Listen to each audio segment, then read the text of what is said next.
First Contact's Price. The Meridian Empire's arrival in Earth's solar system came without warning or ceremony. Their massive ships, gleaming with crystalline armor that seemed to drink in starlight itself, emerged from fold space with the casual indifference of gods descending to judge lesser beings. Admiral Sarah Chen stood on the bridge of the ESS Vigilant, Earth's newest defense platform, and felt her throat tighten as the sensor data streamed in. The alien vessels dwarfed anything humanity had ever constructed, each one nearly 5 kilometers long, their hulls adorned with weapon ports that pulsed with exotic energies her instruments couldn't even classify. Multiple contacts. Admiral, Lieutenant Rodriguez reported, his voice steady despite the tension. 17 capital ships. Configuration unknown. Their mass readings. They're off the charts. Sarah knew what this meant. Humanity had spent the last century preparing for first contact, building up their defenses, establishing colonies across the solar system. But nothing had prepared them for this. The alien ship's armor alone registered as being composed of materials that shouldn't exist according to known physics. The lead vessel transmitted a message in perfect English. Your species has been noted. Submit to evaluation or face immediate reduction. You have 1 planetary rotation to comply. Sarah's orders were clear. Attempt diplomatic contact while the rest of Earth's fleet mobilized. But as she opened a channel, the Meridian ship fired a single shot that passed straight through the Vigilant's strongest shields like they weren't even there. The beam struck a glancing blow on the station's outer hull, and Sarah watched in horror as atomic bond simply ceased to exist where the weapon touched. A third of her command disintegrated into component atoms. Full evacuation, she ordered, even as her mind raced through the implications. Get everyone to the escape pods, and make sure all sensor data transmits to command. The next 24 hours would become known as the Day of Glass. The Meridians, apparently disappointed by humanity's primitive technology, decided to make an example of Mars' colony. Their weapons reduced the settlement to its constituent atoms, leaving nothing but a smooth, glassy crater 20 kilometers wide. But in their arrogance, they made 3 critical mistakes. First, they assumed humanity's apparent technological inferiority reflected a lack of intelligence rather than simply being earlier in their development. Second, they didn't bother to hide their technical capabilities, giving Earth's scientists valuable data about their weapons and defenses. And third, most crucially, they left survivors to spread the word of their power, including Admiral Chen, whose escape pod sensors recorded everything. In the aftermath, as the Meridians withdrew to consider humanity's application for evaluation, Earth's leaders gathered in an underground bunker beneath the Himalayas. The room was silent as Sarah played back the sensor logs, showing exactly how the alien weapons had bypassed humanity's best defenses. They use quantum-linked particles to transmit destructive effects directly through shields, Dr. Paddle explained, her fingers dancing across holographic displays. Their armor appears to be a crystalline matrix of stable super-heavy elements. But there's something else. She highlighted a particular sensor reading. Their weapons leave a distinct quantum signature, one that suggests a potential vulnerability. How long? General Santos asked. How long until they come back? Based on their stated protocols. Sarah checked her notes. 6 months. Maybe a year if we're lucky. President Alvarez stood, her expression grim but determined. Then we have work to do, Dr. Patel. You'll have whatever resources you need. Admiral Chen, begin working with our aerospace engineers. I want ships designed specifically to counter their capabilities. Sir, Sarah hesitated. You should know, based on their technology level, we can't possibly catch up to them in time. The president smiled, but there was steel in her eyes. Who said anything about catching up? Humanity's greatest strength has never been matching our opponent's advantages. It's been finding ways to turn those advantages against them. As the meeting concluded, Sarah looked again at the sensor readings from Mars. The Meridians thought they had demonstrated their absolute superiority. Instead, They had given humanity exactly what it needed: data, motivation, and most importantly, time to innovate. They would return expecting to find a cowed species ready for processing. They would find something else entirely. The next 6 months would see the greatest unified technological effort in human history. Project Phoenix was born that day, humanity's response to an enemy that thought itself unstoppable. And Sarah Chen, the admiral who survived first contact, would help forge that response in ways the Meridians could never anticipate. The silent response. Project Phoenix operated from a sprawling underground complex beneath the Australian outback. Here, in vast chambers carved from ancient rock, humanity plotted its response to the Meridian threat. Dr. Maya Patel stood before a holographic display showing the quantum structure of a Meridian weapon signature, her eyes reflecting the ethereal blue glow of the projection. The breakthrough came when we stopped trying to block their weapons, she explained to the assembled military leaders. Their quantum-linked particles are practically impossible to shield against, but they have to maintain quantum coherence to function. Behind her, a massive testing chamber housed the prototype of humanity's new defense system. It looked deceptively simple, a network of crystalline structures that reminded Sarah Chen of a spider's web. "We're calling it the quantum disruption field," Maya continued. "Instead of trying to stop their weapons, it creates a zone of quantum decoherence. Their fancy particle beams literally fall apart at the quantum level." General Santos leaned forward. "And you're sure they won't detect this technology during their scans?" Maya's smile held a predator's edge. "That's the beautiful part. The system only activates when their weapons fire. Until then, it's quantum neutral. To their scans, it'll look like we're still using the same primitive shields they easily penetrated before." The next display showed the designs for humanity's new warship class. The vessels were smaller than the Meridian ships, but packed with innovations born of desperate necessity. Each one housed multiple redundant quantum disruption fields and a revolutionary propulsion system that used the enemy's own weapon signatures against them. "The Meridians use quantum-linked particles for everything," Maya explained. "Weapons, communications, even their fold space drives. Once we understood the principle, we found ways to hijack those links. Their own technology will become a weapon against them." Sarah studied the ship designs with a professional eye. "How many can we build in the time we have left?" "3 complete vessels," replied Colonel Zhang, head of production. "Maybe 5 if we push every factory to its absolute limit. But remember, these are just the delivery systems. The real surprise is what they're carrying." The hologram shifted to show a new weapon, one that made several military officers step back involuntarily. It looked almost organic, a series of crystalline structures that seemed to pulse with inner light. "We're calling it the quantum mirror," Maya said softly. "It doesn't just disrupt their weapon signatures, it captures and redirects them.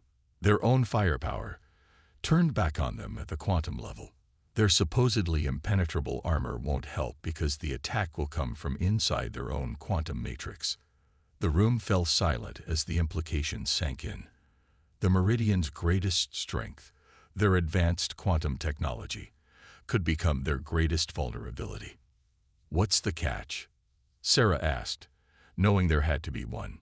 Maya's expression tightened. "We'll only get one shot at surprise. Once they realize what we're doing, they'll adapt their quantum frequencies. The mirror will need to be in relatively close range to work effectively. And," she hesitated, "the power requirements are enormous. Each shot will burn out the emitter array. Our ships will essentially be one-shot weapons." "Then we'll make that one shot count," Sarah declared. "How are we progressing with the other elements?" The next hour detailed humanity's other preparations. Civilian ships were being quietly retrofitted with stealth systems and emergency quantum drives. Underground shelters were being expanded and hardened against atomic dissolution weapons. But most importantly, a complex web of misinformation was being crafted. "We're making sure they pick up signs of panic and disarray," explained Intelligence Director Katsuo. "Fragmented communications about failed weapon tests, resource shortages, political infighting. As far as they can tell, we're a species in chaos, desperately trying and failing to mount any kind of meaningful defense. Meanwhile, Sarah added, our real fleet conducts training exercises in the asteroid belt, masked by mineral interference. The ship's quantum signatures are disguised as mining operations. Even if they detect the activity, it'll look like we're desperately trying to gather resources for conventional weapons. As the meeting concluded, Sarah lingered at the holographic display. The quantum mirror prototype pulsed with potential, beautiful and terrible at once. She thought of Mars' colony, of the lives lost there, and felt a grim satisfaction. The Meridians thought they had demonstrated their supremacy. Instead, they had given humanity exactly the push it needed to leap forward centuries in technological development. 6 weeks, Maya said quietly, coming to stand beside her. That's our best estimate for their return. Sarah nodded. Will we be ready? The real question, Maya replied, is whether they'll be ready for us. In the testing chamber behind them, the quantum disruption field hummed to life, invisible but potent, humanity's silent response to an enemy that thought itself invincible. The true test would come soon enough. Operation Thunderstrike. The Meridian fleet returned exactly as predicted, their massive ships tearing holes in space-time as they emerged from fold space.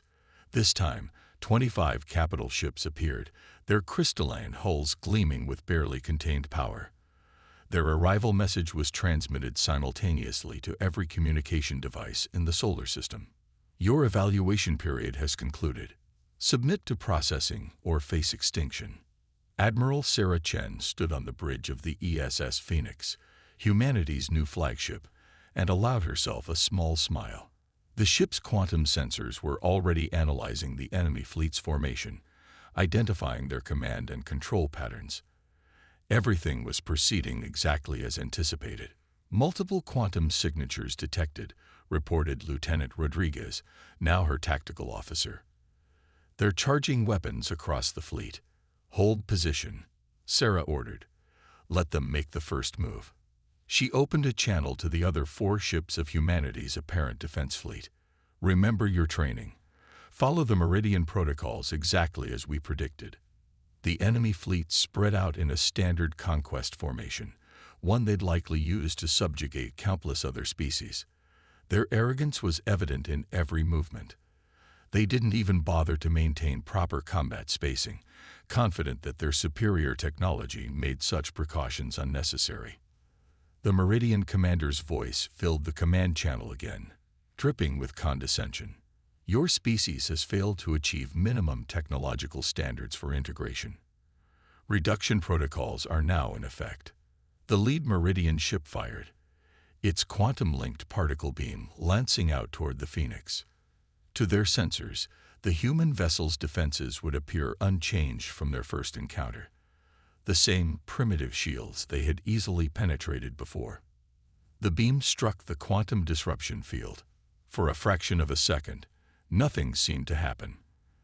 Then the beam simply ceased to exist, its quantum coherence shattered by humanity's invisible defense. On the Meridian ship's bridge, alarms would be blaring as their sensors tried to make sense of what had just happened. Now, Sarah commanded, her voice steady. Execute Operation Thunderstrike. The Phoenix and her sister ships accelerated suddenly, their new drives creating localized quantum distortions that perfectly matched the Meridian's own fold space signatures. To the enemy sensors, it would appear as if the human vessels were simply vanishing and reappearing at random. They're attempting to lock weapons, Rodriguez reported, excitement creeping into his voice. Their targeting systems can't compensate for our quantum ghosting. Sarah watched as the Meridian fleet began to break formation, trying to adapt to an impossible situation. Their perfectly coordinated battle plan was falling apart in the face of humanity's impossible technological leap. Quantum mirror status, she demanded. Arrays charged and ready. Maya's voice came from engineering. We'll get one good shot from each ship. Make them count.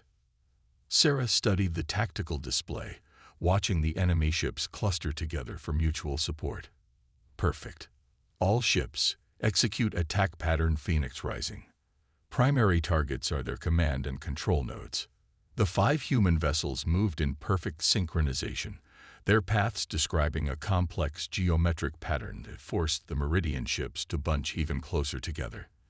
The enemy responded with a barrage of quantum weapons, but the disruption fields held, reducing their devastating beams to harmless light shows.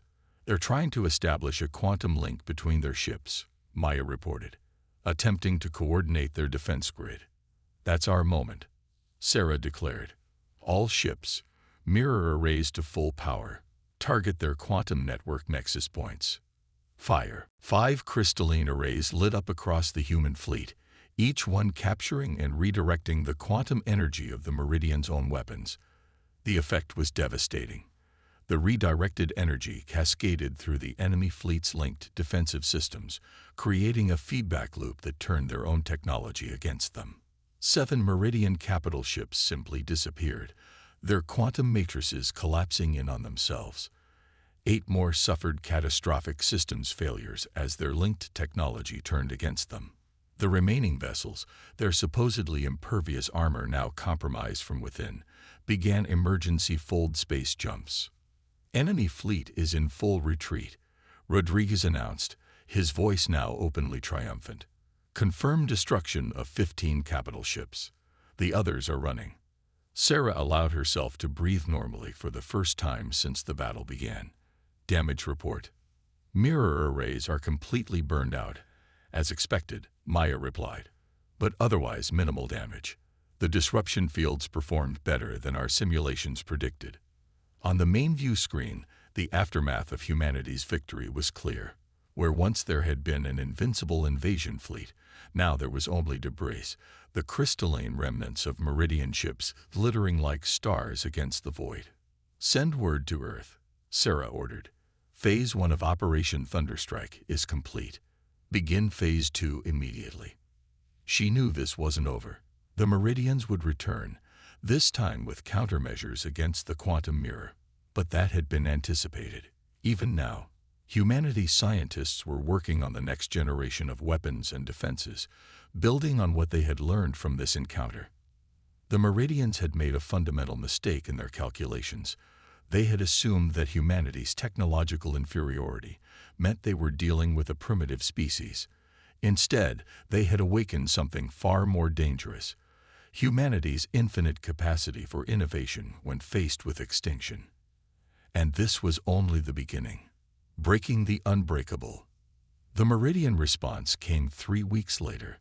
This time, they arrived with 100 ships, their crystalline hulls modified with new resonance patterns designed to prevent quantum mirroring. Leading the armada was their newest class of warship, the Worldbreaker, a vessel 15 kilometers long that pulsed with enough energy to destabilize a planet's core.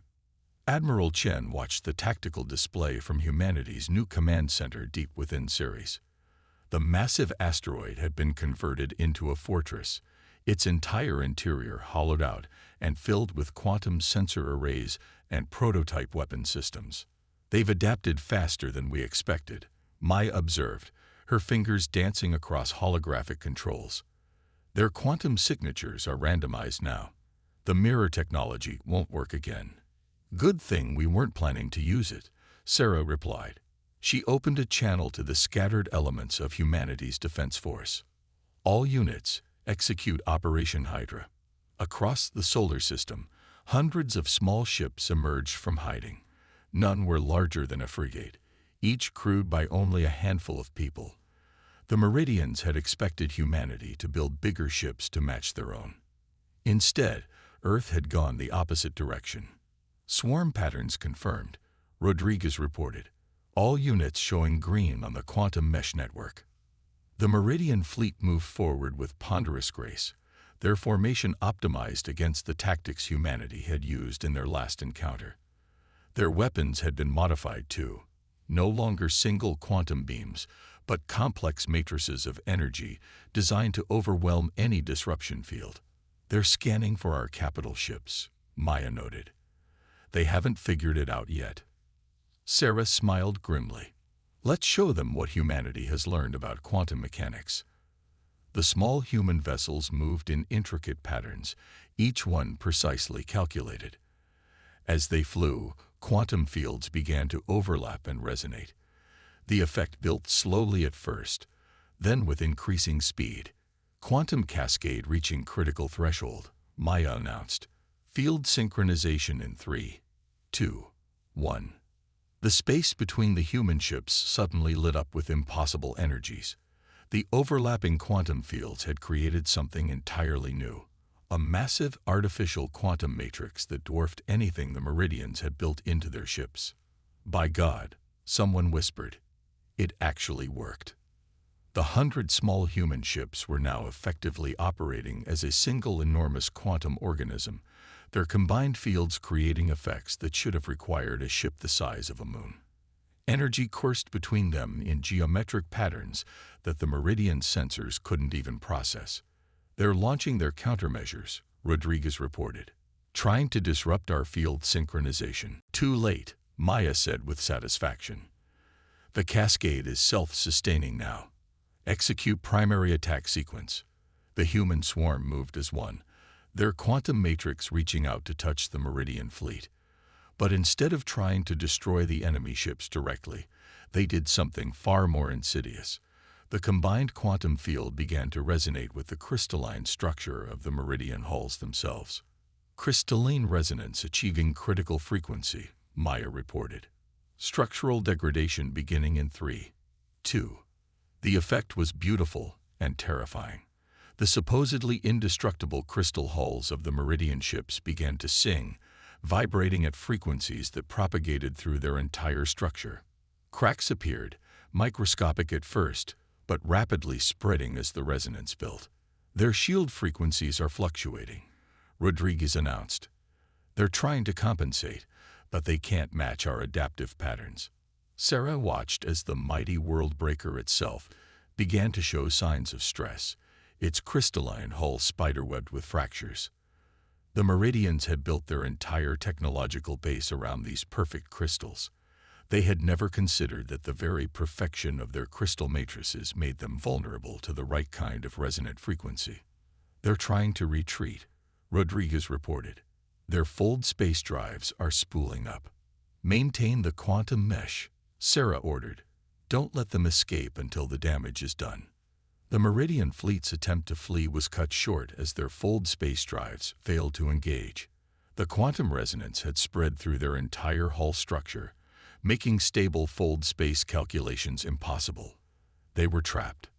One by one, the mighty Meridian ships began to break apart, their crystal hulls shattering into billions of glittering fragments. The world breaker lasted the longest, its reinforced structure fighting against the inevitable, but even it succumbed in the end.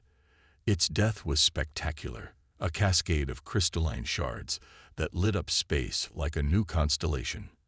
Enemy fleet is neutralized, Rodriguez reported, awe in his voice. Confirmed destruction of 87 capital ships. The remainder are completely disabled. Sarah nodded, satisfaction warring with grim determination. Begin recovery operations. I want every piece of their technology we can salvage. And send word to Earth. The Meridians are about to learn that humanity doesn't just adapt. We evolve. As the human swarm began the process of collecting their victory's spoils, Sarah knew that this battle would change everything. The Meridians had lost more than ships. They had lost their aura of invincibility, and humanity had proven that true strength lay not in the size of your weapons, but in the ability to think beyond assumed limitations. The final confrontation was still to come. But now, at last, the galaxy would understand that humanity was not merely another species to be conquered. They were something far more dangerous, an enemy that grew stronger with every attempt to destroy them. Pride's fall. The Meridian High Command arrived at Sol with their entire remaining fleet, 500 capital ships, including 3 world breakers, their crystalline hulls now reinforced with quantum-dampening fields. They had spent months adapting their technology, determined to crush the upstart species that had dared to challenge their supremacy. But Earth was empty. Admiral Sarah Chen watched from the bridge of the ESS Phoenix Eye as the massive fleet entered orbit around humanity's abandoned homeworld. The planet below showed signs of a hasty evacuation. Derelict satellites, abandoned stations, and scattered debris that suggested a civilization in flight. "They're scanning the entire system," Rodriguez reported from his tactical station, "looking for any sign of our quantum signatures." "They won't find any," Maya replied with quiet confidence. "The quantum masking technology is holding perfectly. To their sensors, we're completely invisible." The Meridian fleet spread out through the solar system, their ships methodically searching every planet, moon, and asteroid belt. Their frustration was evident in their increasingly aggressive scanning patterns. They had expected to find humanity's forces gathered for a final stand. Instead, they found only emptiness.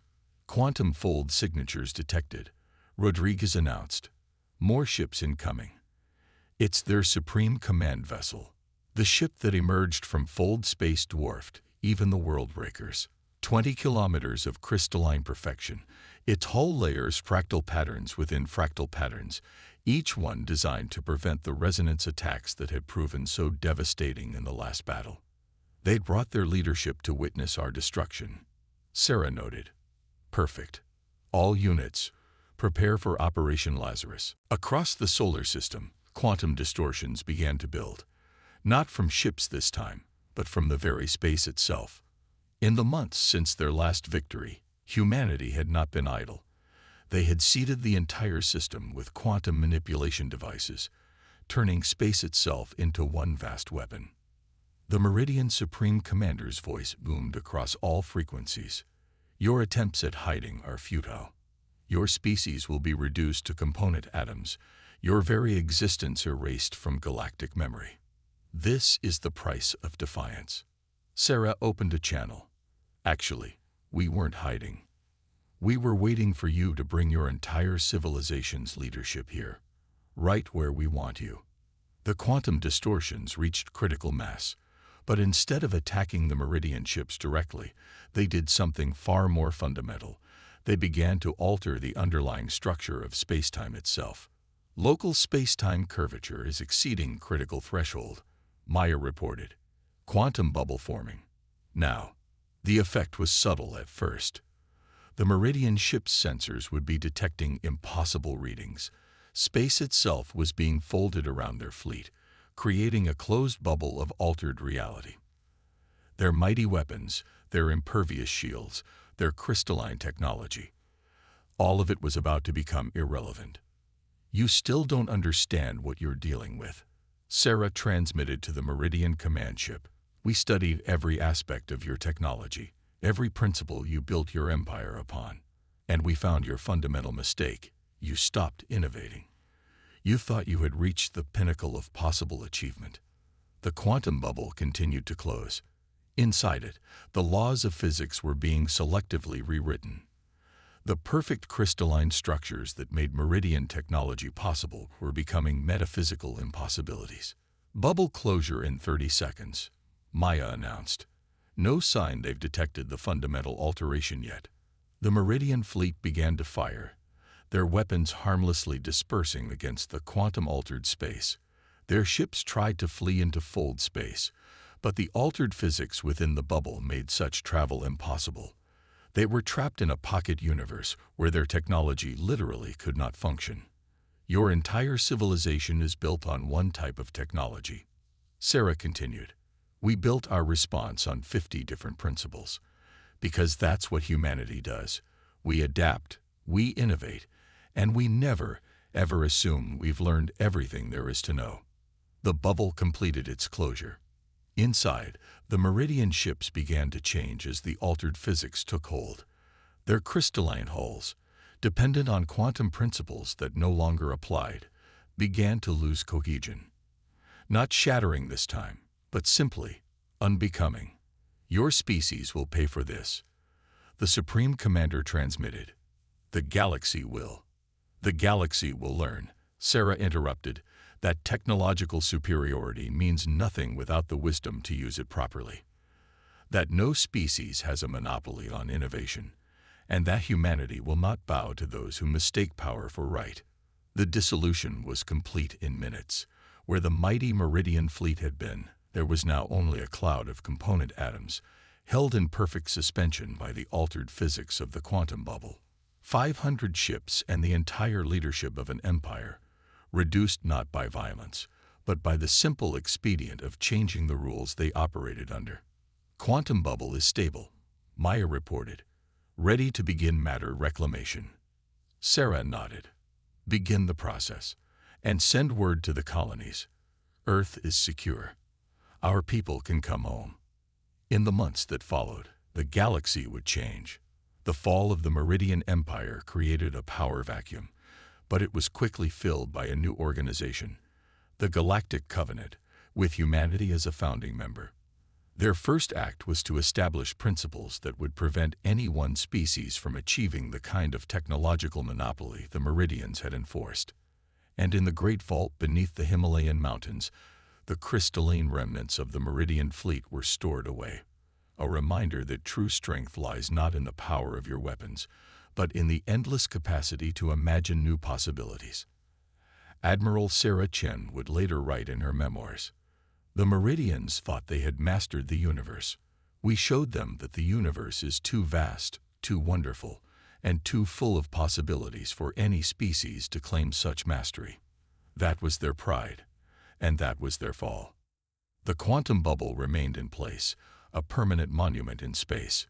Inside it, the laws of physics still followed humanity's rewrite, a testament to the species that had dared to change reality itself, rather than submit to conquest.